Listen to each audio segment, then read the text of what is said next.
is our official new national anthem, and I must say that, you know, we must, as a nation, come together in terms of patriotism and civil responsibility. This will be our new motto, you know, as we forge ahead in Nigeria. Again, I say welcome to another interesting episode of Real Talk with Kike. I must learn the new national anthem soon, but, you know, I remain your convener, your chief host on this platform, Kike Atanda-Owo. Let's hear what on this day in history segment has for us today. And when I return, I'll give my submission. Stay with me, I'll be right back.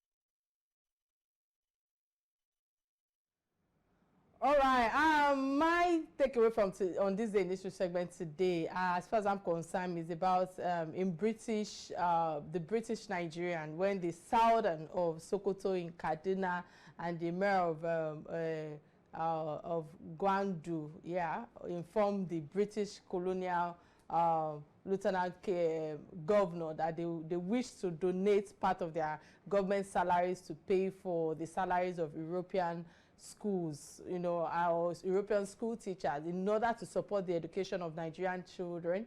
And the global depression, as it had colonial government revenue at the time, which dropped from, I think, about almost over 8 billion pounds at the time in 1926 to about over 4 billion or 4 million in 1931. And Governor Cameroon, you know, has slashed the education budget by a third between, I think, 1920 and 1934, if I'm accurate, if I'm correct, you know, requiring the dismissal of European teachers. I think this was my takeaway from on this day in this segment. Let's hear a word from my sponsors, and when I return, we'll dive straight to the main conversation. Stay with me, I'll be right back.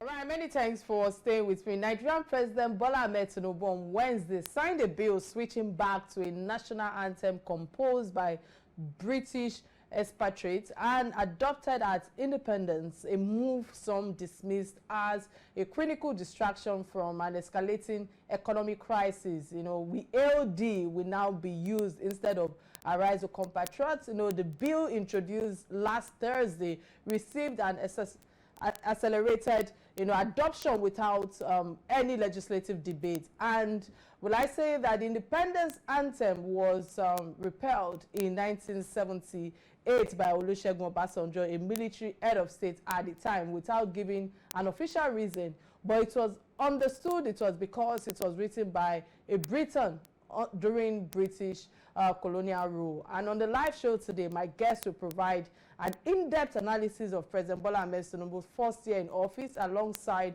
a broader examination of Nigerians' democratic and economic progress over the past 25 years. You know, key discussion include Tinubu's notable achievements and their impact, you know, the country's democratic journey since 1999, and of course the effectiveness of recent economic crisis or economic reforms aimed at stabilizing the economy in Nigeria. And of course, my guest is a familiar politician and a renowned lawyer who has appeared on the show a number of times. And I must say many thanks for continually honoring my invitation. But before we delve into real talk with my guest, I think it's important for us to play his profile for those who will be seeing him for the first time. Stay with me and I'll be right back.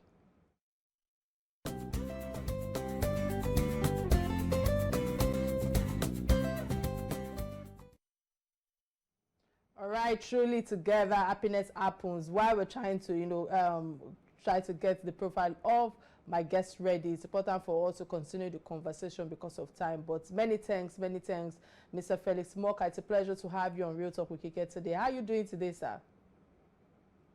Very well. How are you doing? Well, thank you. So let's dive straight to the topic at hand. Nigeria's democratic journey has been a rather eventful one since 1960.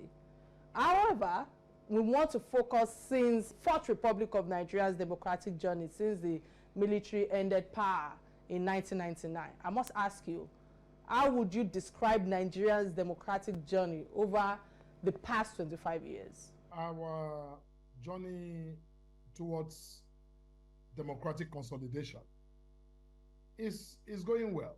It's going as well as it can go, given our history of military dictatorship, that began right after the country's independence in 1960. For a country that was treated to successive military intervention, where democratic institutions were abolished, the constitution suspended, where the basic fundamental rights of citizens were brutally trampled upon.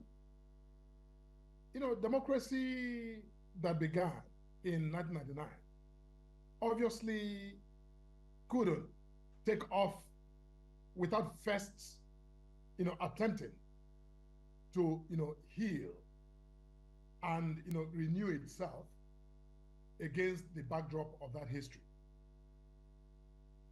Now, obviously, civilian democracy is a preferred form of government to any kind of tyranny or tyrannical government. But democracy itself is also not without its its challenges. It is obviously superior, but not without its own internal contradictions. So for those who expect that since 1999, this country ought to be, on the same league, same, level in terms of democratic experience with countries like the United States or Germany or the United Kingdom, that I think is a misplaced expectation. Because it took,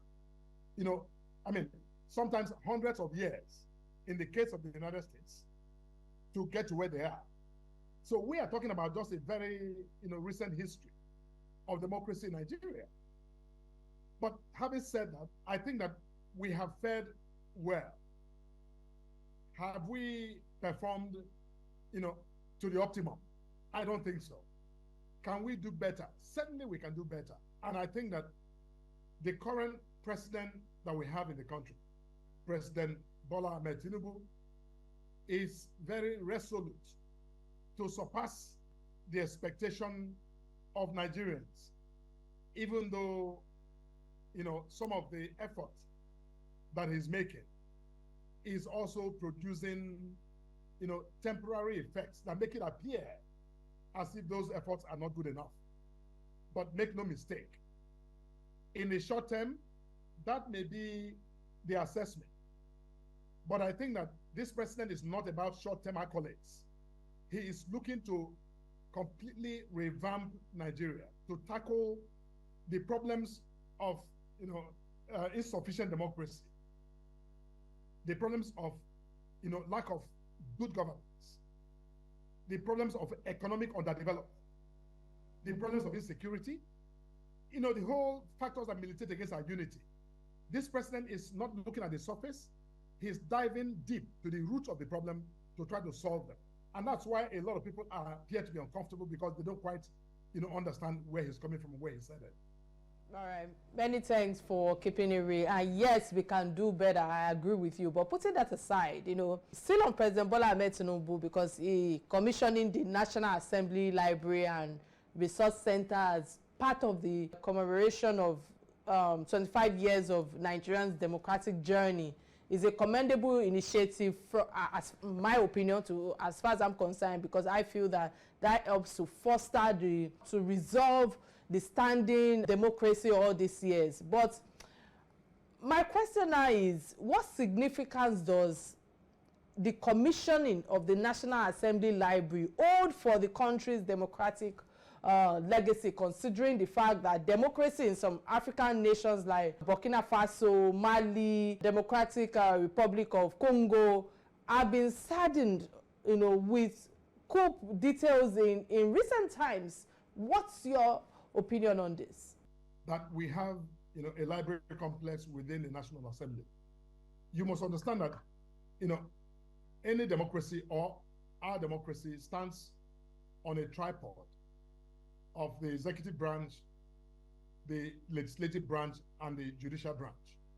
Now, each one of these institutions of democracy must flourish. You cannot have a democracy without any one of them. If you do not have a fully functional executive branch, you will have, obviously, a very retarded, retrogressive democracy.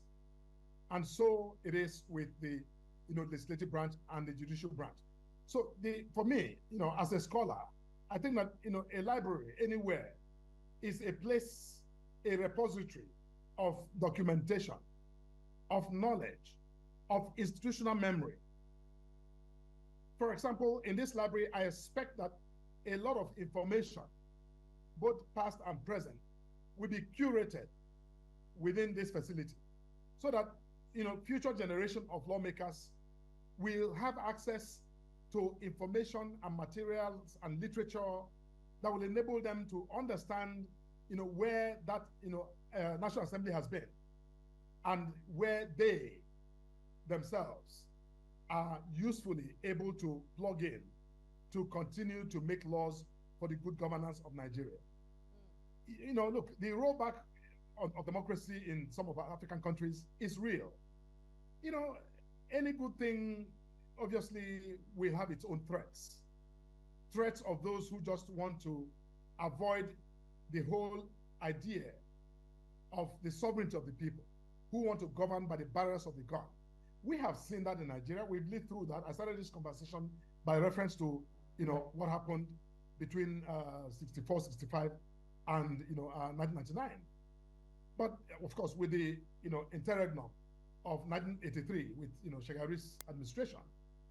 But the point I'm making is that it is very, very alluring, very tempting for those, especially in the military, to try to take power unconstitutionally. But we must continue to resist that attempt by anyone. If you have ideas about how to make a country better, submit yourself to the people. Let them vet you and give you their mandate to govern.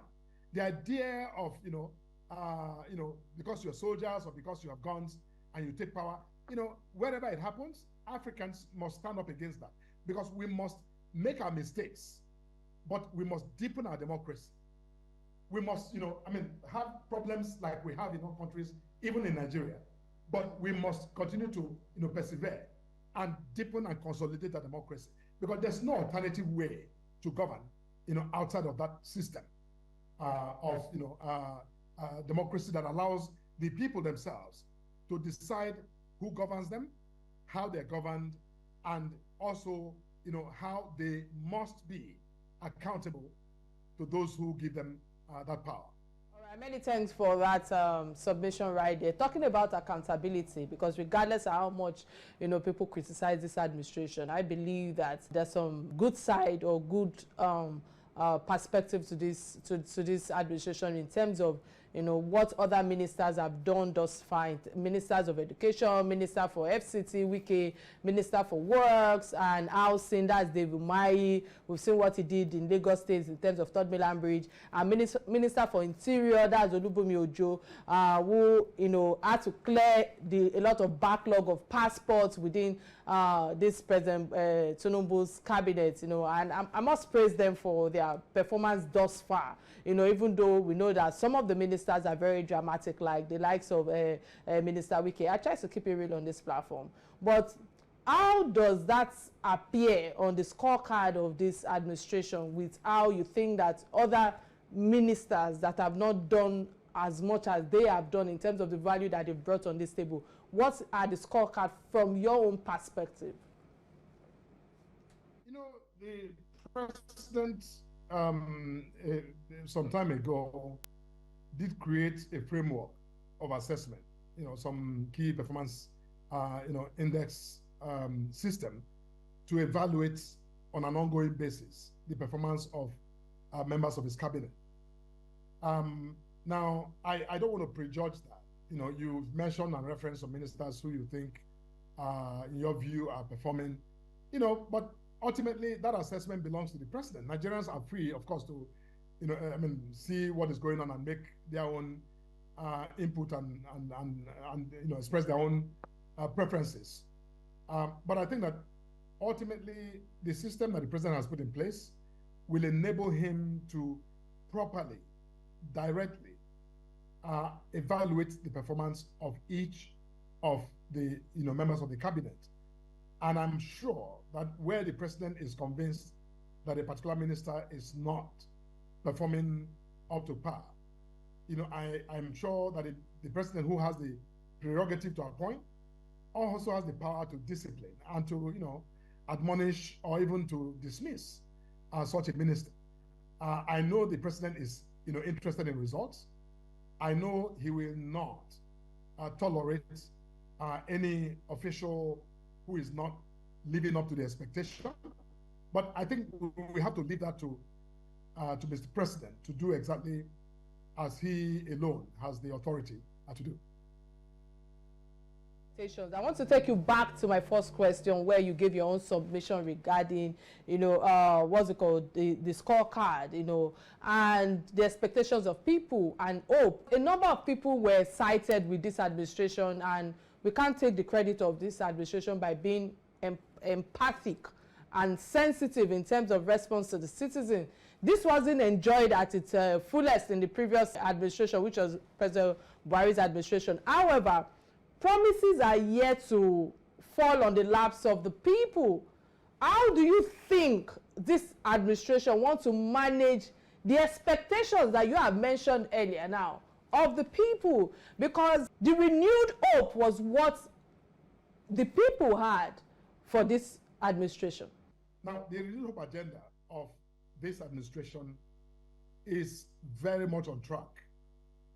Now, let me just remind us that we are here on the occasion of the first anniversary, the 1-year anniversary of this government.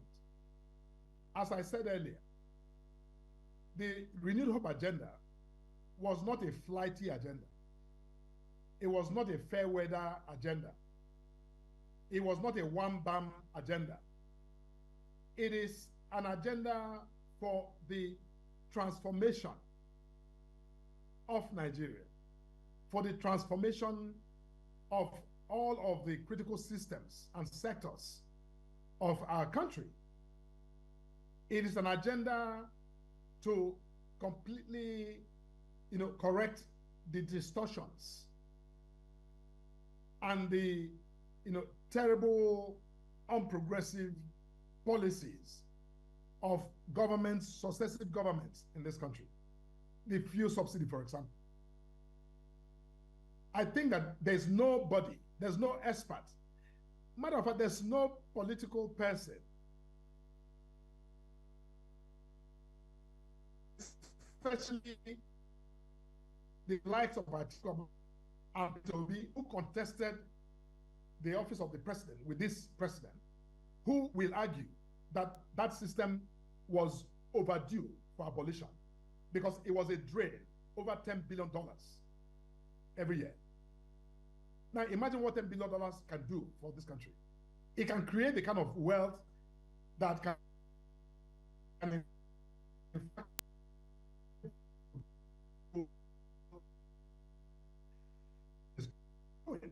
it was unsustainable. It had become a massive, hemorrhagic point.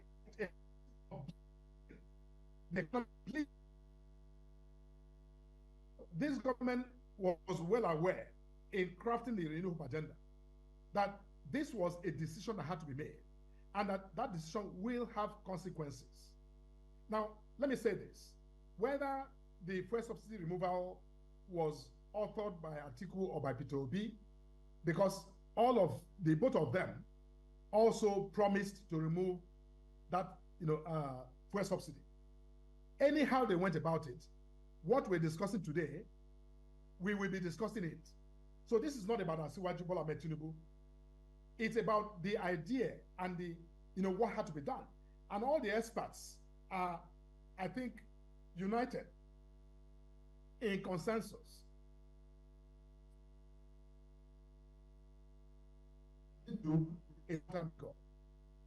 The other one is the multiple foreign exchange regimes that the country was operating, where we simply arbitrarily. Can you hear me, sir? The network is a bit erratic at your end. We'll go on a quick break and try to reestablish connection. When I return, the conversation will continue. Stay with me. This is Real Talk with Kike.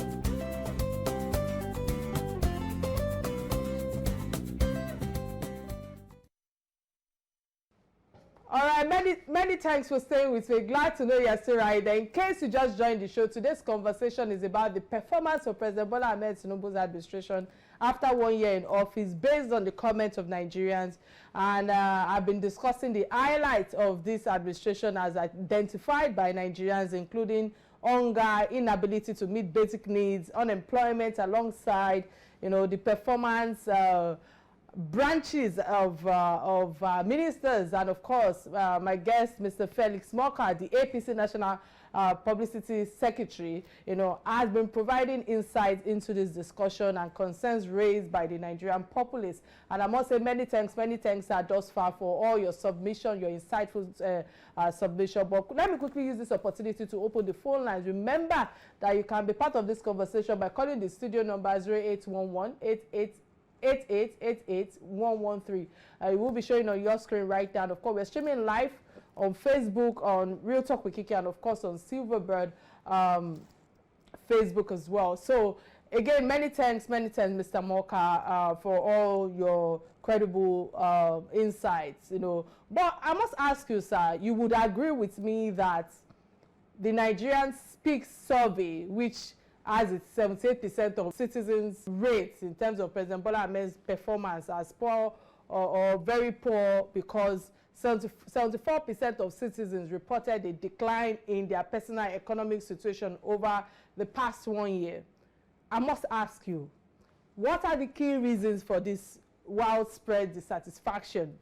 And how does this administration plan to address these concerns? Because these are part of the conversation that I brought to fall on my radio live program yesterday. I would like you to kind of speak to the specific measures that you think that this administration should bring to fall in terms of implementation to improve the personal economic conditions of Nigerians. I think that the president is the first to admit that unfortunately the policies, some of which I was discussing before we, went on break. The fuel subsidy removal, the effort to harmonize the foreign exchange rates, and the likes, have produced some temporary difficulties, including, the inflationary pressure that we're witnessing. Not just on food items, but generally speaking. Now, these were expected, and as you know, the government is doing everything within its power to mitigate on these hardships that have resulted from these policies that are intended to put Nigeria on a stronger footing towards progress and prosperity in the long term. Unfortunately, when you live in a house and all of a sudden you don't like your house anymore because it's either it's aging or the furniture is wearing out, the process of renovation is not one that is, without dust or without some inconvenience or discomfort the president is totally sympathetic with Nigerians, but he knows and he believes that the pain of today will be the gain of tomorrow. That unless we feel that pain today, even though it's unintended, we will not, have the gain tomorrow. So there's no point postponing the pain into the future. Let the pain, let us feel the pain today, but in the fullness of time, when these policies mature, Nigerians will be better for it. And let me say this, just for our viewers.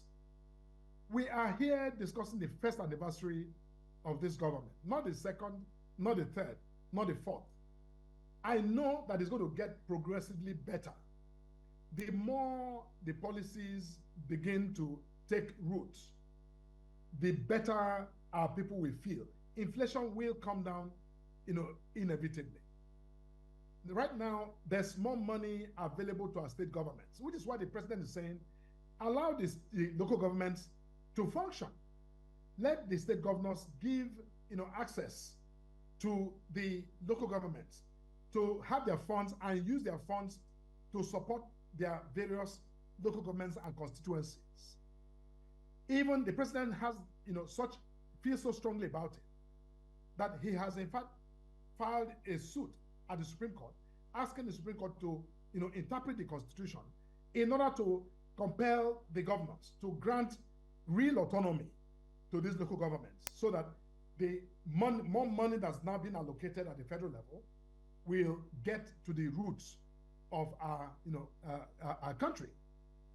And the governors also must take more responsibility to tackle poverty and provide support to their own citizens. The tendency is that everybody is looking at the president. Yes, the president, the buck stops with him, but the governors are the equivalent of the president in the different states. And we have 36 of them. And now they are receiving more money. Look at my state of Delta. Delta State is the highest revenue earner in Nigeria in terms of the allocation from the federation account. But go to Asaba, my state capital. It's a sordid, story. There's nothing going on there. The state is doing nothing, with the massive resources at their disposal. So state governors must also take responsibility. And I think our people, in addition to, I think, looking up to the president and, expressing their grievances to the president, must also, look, at the local level, at the state level, to hold their governors accountable to do better than they're doing, to justify the massive resources that is now coming to them since the removal of the first subsidy. But having said that, I know this government is doing a whole lot in the area of agriculture, in the area of the social investment programs to put the wage, the extra wage that is being paid. There's a lot of a whole slew of efforts that the government is making, targeting the most vulnerable amongst us to support them and enable them to ride out this period, which will, like I said, lead to a stronger foundation for the economy of this country and hopefully for a better life for everyone. All right, many thanks again for that elaborate submission. I would like to take you back to when you mentioned fuel subsidy and foreign investment, because the impact of fuel subsidy removal, the removal of the fuel subsidy has led to an increase in the cost of living. Hence the reason why quite a number of people are talking about the cost of living, with annual inflation reaching 18-year high of 22% and rising to nearly 34%. You and I live in Nigeria, How do we think that the average man can cope with these challenges? And yet this administration haven't found a balance with wage increase, given their tussle with the labor unions. That's my first question, sir. My second question is the fact that, foreign investment and economic stability is another concern. And this is one of the sectors that I can tell you that, I'm very big on, because the government's economic policies aim to boost the confidence of foreign investors and achieve long-term economic stability. Again, how can the government attract more foreign investments while ensuring that economic stability for Nigerians, considering the fact that many big corporate organizations are leaving Nigeria, the exchange rate is not favorable, you know, the inflation is high, like I said earlier. How do we want to sustain all of these challenges in our hands? Look, it's not very complicated. Now, I'm sure you will also admit that this president has turned himself into the chief marketer in chief, the marketer in chief for, you know, the whole effort to drive foreign investment towards Nigeria. He's traveled to, you know, different countries, met with business leaders, investors from, you know, across the world, encouraging them to come into Nigeria, and it's working.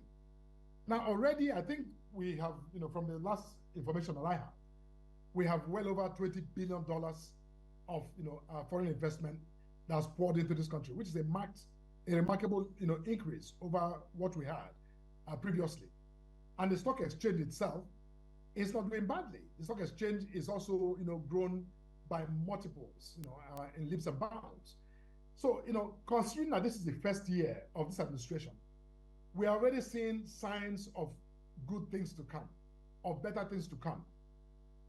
Now, as for, you know, how people cope with the adversity and the difficulty in the marketplace, look, that is a real problem. Nobody denies that. I admit that. I mean, I eat, I go to the market, I buy things. In my household, we also buy things. We know the challenges that are presented. But the point that I'm making, and I think what, you know, I'm trying to say here, is that Nigerians need to continue to be, you know, resilient as they have been, to ride it out. You know, when you're flying on an airplane to any destination, when you have turbulence, it is not possible or advised to jump off the airplane because there's turbulence. The turbulence will pass and the plane will continue on its journey and hopefully make a safe landing. This economy is going through some turbulence that was anticipated. That is the result of deliberate policy choices made by this government that the government believes will help us not feel this pain, you know, in the long term. So would you rather have, you know, bread and butter abundant today and starve tomorrow? Or would you rather, you know, I mean, have some bread and manage your day with a promise of a better tomorrow, of food more abundant tomorrow? I will take the second option. If I know, as I believe, that this government is committed to, you know, seriously transforming the fundamentals of this economy, as they're doing, and the signs are everywhere that that is going to happen, I will urge my compatriots to, you know, stand fast and, you know, be patient with this government, and then wait to see, you know, how this unfolds. 1 year is not enough to solve problems that were created for Nigeria generationally. It is not. The government has started off boldly. They are determined to solve it. And I believe that by this time next year, you and I will have this conversation, and it will not be all of the, you know, data and the indicators that you're referring to. Hopefully, it will be about better things that will come. Nigeria's economy is growing at over 3.46%, which is not bad, which is better than it was, you know, previously. So, you know, I think that the fundamental, you know, vitals are looking up, and I know that, you know, we will do better, you know, in the long term. 30 seconds. I must ask you this before we wrap up on this particular segment. With all this, there's a huge possibility that politically the adversaries of APC may capitalize on this to win the vote of people in the next election if the narrative is not changed. So I must ask you, sir, what are your thoughts on PDP or Labour Party having an advantage in 2024? Do you see that happening in 30 seconds? No, it's not happening. I don't believe that. You see, Nigerians, you know, don't worry about the, you know, razzmatazz of, you know, the cacophony of sound from, you know, Atiku Abubakar or from Peter Obi. They have nothing to offer Nigeria. Peter Obi has not come out to say what he would have done differently. He said he was going to take a fuel subsidy. He said that. Atiku Abubakar also committed to removing fuel subsidy as part of his electoral campaign. So there's no magic around what we're going through. Countries like Malaysia, Indonesia, Singapore, all the countries in the former Second World that are now competing with the so-called First World, they all had to go through this process. All right, many thanks. Fundamental reform in order to support growth and sustainable development. All right, there's no other way around it. All right, many thanks, Mr. Felix Morka, for all your wonderful, credible, insightful submission thus far. But before I let you go, there's the last segment of the show that I call Trending Stories. You should be familiar with this segment, knowing that you're a familiar face on this platform. And the first trending story that caught my attention as Nigerian or as a Nigerian citizen, I would say, well, I have a dual citizenship, but as a citizen, I would say the first one is the change in national anthem. And I like the fact that this is a segment where, as an executive producer, as a host, I can air my opinion. And I must start by saying that the change or the decision to change the Nigerian national anthem has sparked significant debate and concern, all over the world. In fact, not just in Nigeria alone, because I know that I receive a lot of calls from, abroad. And the justification that the old anthem was written by a British foreigner seems insufficient, and the move appears to me to be, I don't know, maybe not to me particularly, but appears to be steeped in political rivalry rather than genuine national interest, because many believe that there's an unspoken rancor between President Bola Ahmed Tinubu and former President Obasanjo, allegedly, who notably did not support, President Tinubu in the last election. So this political friction may be driven by the current administration desire to overturn Obasanjo's legacy, leading to a lack of continuity in governance. Such rivalry fosters, about projects, economic wastage, and stunts growth, because we've seen it as a pattern in previous administration, whether from the state level to the federal level. So the previous anthem celebrated the same country, emphasizing unity, Mr. Felix. The labor of past heroes, talking about dignity, talking about patriotism. These are timeless values for me that any new anthem would also aim to instill.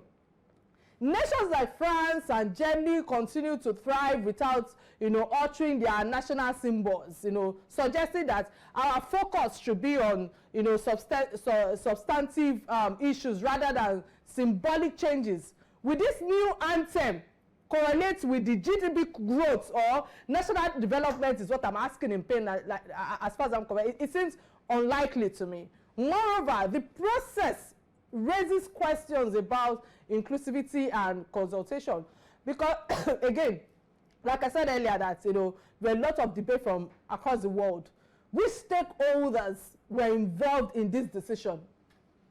The recent removal of fuel subsidies and now the change of national anthems, suggests a pattern of abrupt and top-down decisions. I just feel anthems, I don't know, unlike perishable goods that do not expire, what's next is also what I'm asking now.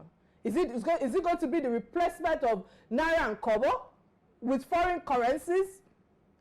Will the name Nigeria be changed because it wasn't given to us by colonial masters when Lord Lugard, the northern and the southern protectorates?